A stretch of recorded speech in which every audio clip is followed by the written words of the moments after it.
pues ya estuvimos hablando de las elecciones en Estados Unidos, pero hay otro gran tema, y es que la reforma judicial se mantiene legal y vigente. Para entender un poquito mejor lo que sucedió ayer en la Suprema Corte, le agradezco enormemente que nos vuelva a tomar la llamada a Andrés García Reper, abogado especializado en Derecho Electoral y Procedimientos Político-Constitucionales, integrante del Comité de Evaluación del Poder Legislativo para la Reforma Judicial. Andrés, gracias por tomarnos la llamada. Muy buenos días.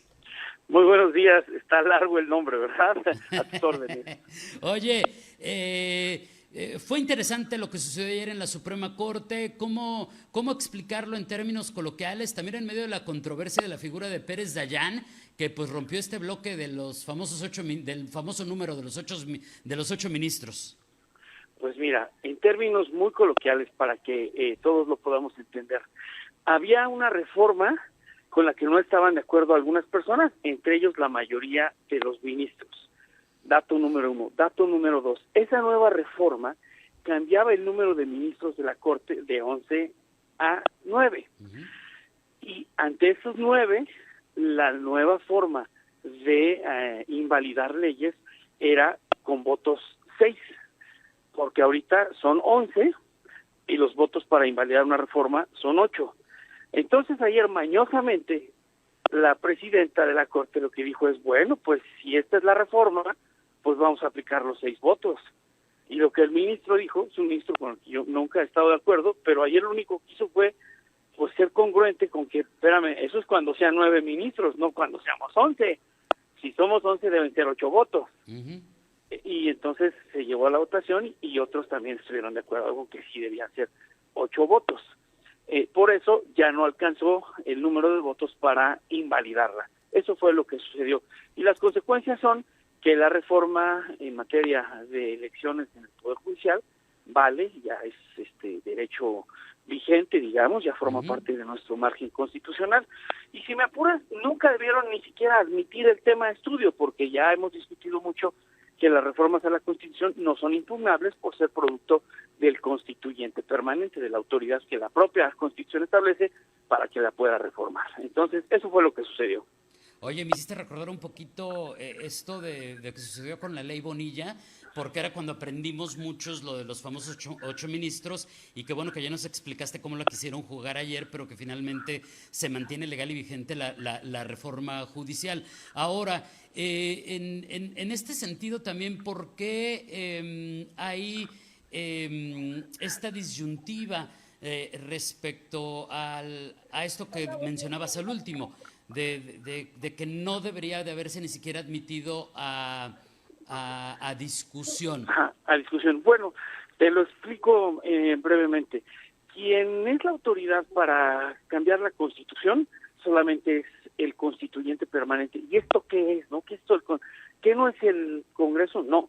El constituyente permanente son tres tipos de votaciones que cuando se juntan se convierten en el constituyente permanente.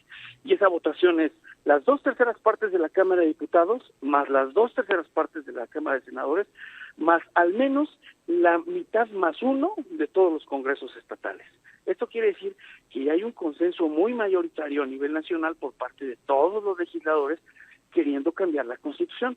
¿Para qué se cambia la Constitución? Para que haya un nuevo arreglo jurídico nacional, y eso la Constitución lo permite y dice, para reformarse se necesitan, lo dice en el artículo 135, se necesitan este tipo de mayorías. Cuando estas mayorías se reúnen, se llama constituyente permanente. Digamos que ese es el constituyente que, independientemente del que creó la Constitución, este es un constituyente no tan originario, pero que sí puede reformarla, porque la propia Constitución dice, para que esta Constitución se reforme, se necesitan este tipo de votaciones. Entonces, una vez que cambia la Constitución, pues las Cortes y los jueces no pueden ir en contra de ella. Ellos tienen que obedecer lo que dice la nueva Constitución. Lo que sí deben hacer es defenderla. Esto es, si alguien saca una ley o emite un acto que viola las reglas de la Constitución, sean las anteriores o las nuevas, o sea, la que esté vigente, su deber es defenderla, pero nunca decir lo que la Constitución debiera hacer o decir. Y aquí lo intentaron mucho. Y tú dices, ¿y por qué? Pues la verdad porque desviaron poder, porque lo que estaban haciendo es defender su propia manera de elegirse. Al cambiar la manera de elegirse, pues ya perdieron esta autocomposición que tenía el Poder Judicial. pero ahora dicen, es que eso está violando la independencia del Poder Judicial. Pues no, porque nunca en la Constitución decía que eso no se podía tocar. La Constitución dice, se puede reformar en cualquiera de sus formas. Y ya había sucedido, mira, sucedió cuando Cedillo cambió a la Corte en el 94, sucedió cuando en el 96 corrieron a los consejeros ciudadanos para nombrar a los nuevos consejeros del INE, entre ellos José Goldenberg, sucedió en el 2007 cuando quitaron a ¿cómo se llama este hombre? Luis Carlos Ugalde, para poner a Valdés Zurita y cambiar otra vez el Consejo General del INE, y que era un consejo que tenía muchos años todavía por estar, y volvió a suceder en 2014, cuando se volvió a reformar la Constitución, dijeron, ya váyanse todos y vamos a nombrar a un nuevo consejo que lo presidía Lorenzo Córdoba. Entonces, cuando cambia la Constitución, pues cambia todo, pero cuando cambias una ley, siempre tiene que ser de acuerdo con la Constitución. Claro, oye, y por cierto, Cedillo cambió a todos, ¿verdad? Fueron a todos, todos. de un plumazo. Sí, sí, sí, sí. Oye, y finalmente, digo, porque lamentablemente nos cabe bien poquito tiempo, pero te quiero preguntar otra cosa. ¿Qué opinión te merece todo lo sucedido? Porque a mí me da la impresión de que esto, en lugar de ayudar a la imagen que teníamos hace años de que la Suprema Corte era lo más respetable, lo más, ya te recordarás esos tiempos, ¿no? Y después esto se fue deteriorando. Pero esto que ha sucedido en las últimas semanas y sobre todo ayer, a mí me dio la impresión que deja todavía más lastimada la imagen, pues trataré de decir de no de la institución, pero sí de la mayoría de los integrantes de estas instituciones. Pues mira, estas son valoraciones individuales. Yo te diría que efectivamente todos tenemos nuestra opinión de lo que sucedió, algunos una opinión crítica, pero creo que ayer, dentro de todo lo mal, ayer se salvó la institucionalidad. O sea, tienes un ministro que le podrán decir misa, o sea, podrán decirle traidor, que se dobló, que me parece una falta de respeto, porque los ministros están para eso, para votar a favor o en contra. O sea, no son senadores ni diputados como para que digas, tú debías de votar de este lado, ¿no? Pues el ministro vota de acuerdo con su criterio jurídico, y el criterio jurídico del ministro fue, yo a esa no voy, o sea, porque para mí sí son 8 votos. O sea, ¿te refieres a Pérez Dayán? A Pérez Dayán, sí. Okay. Y mira que será el más controversial de todos, pero no, o sea, ayer... Pues hasta mediáticamente decían que era enemigo de AMLO, ¿no? No, pues es que tuvo varios comentarios, ¿no? Justamente él decía, no nos van a doblar, ¿no? Él hablaba de eso.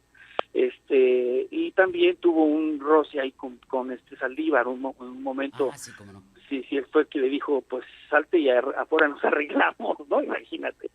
Entonces, lo que sucede ayer es que se salva la institucionalidad porque la Corte vota de acuerdo con sus reglas, y es un asunto que no debían haber conocido, pero vota de acuerdo con sus reglas y dice, pues ya, se acabó. Entonces, finalmente, digamos que, como dicen por ahí, más vale un mal arreglo que un buen pleito. Se salva la institucionalidad, los ministros sigan ejerciendo sus funciones, las seguirán ejerciendo hasta que entren en vigor los nuevos ministros, y pues el sistema constitucional y la democracia han demostrado que tienen sus mecanismos, sus pesos, contrapesos, sus ¿cómo se dice? Sus autodefensas o sus microdefensas, como los organismos, ¿no? Sus mecanismos de defensa, y que una democracia sana es justamente una democracia donde hay debate y donde hay controversia. Ya. La democracia mexicana goza de cabal salud hoy en día. A ver, entonces, si lo entendí bien, están muy enojados algunos con Pérez Dayán, pero Pérez Dayán justamente ayer lo que dijo es, esto es lo que dice la ley y no voy a violarla y voy a votar conforme a lo que jurídicamente es responsable. Exacto. Ya. Y siempre el derecho es opinable, esa es la primera regla. El derecho es opinable, ¿no? Unos dicen que algunos tienen razón, otros tienen la razón, y por eso se utilizan los votos. Si te fijas, al final también es una cuestión de mayorías, o sea, es una cuestión eminentemente democrática. ¿Por qué? Pues porque tú ganas un asunto en el Congreso, pero lo pierdes en la Corte.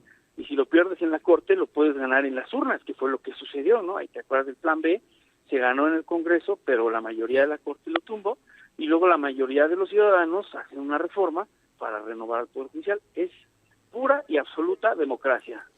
Oye, Andrés, te agradezco enormemente que nos tomaras la llamada por este tiempo. Un abrazo a la distancia, espero que nos volvamos a escuchar muy pronto. Buen miércoles, buenos días.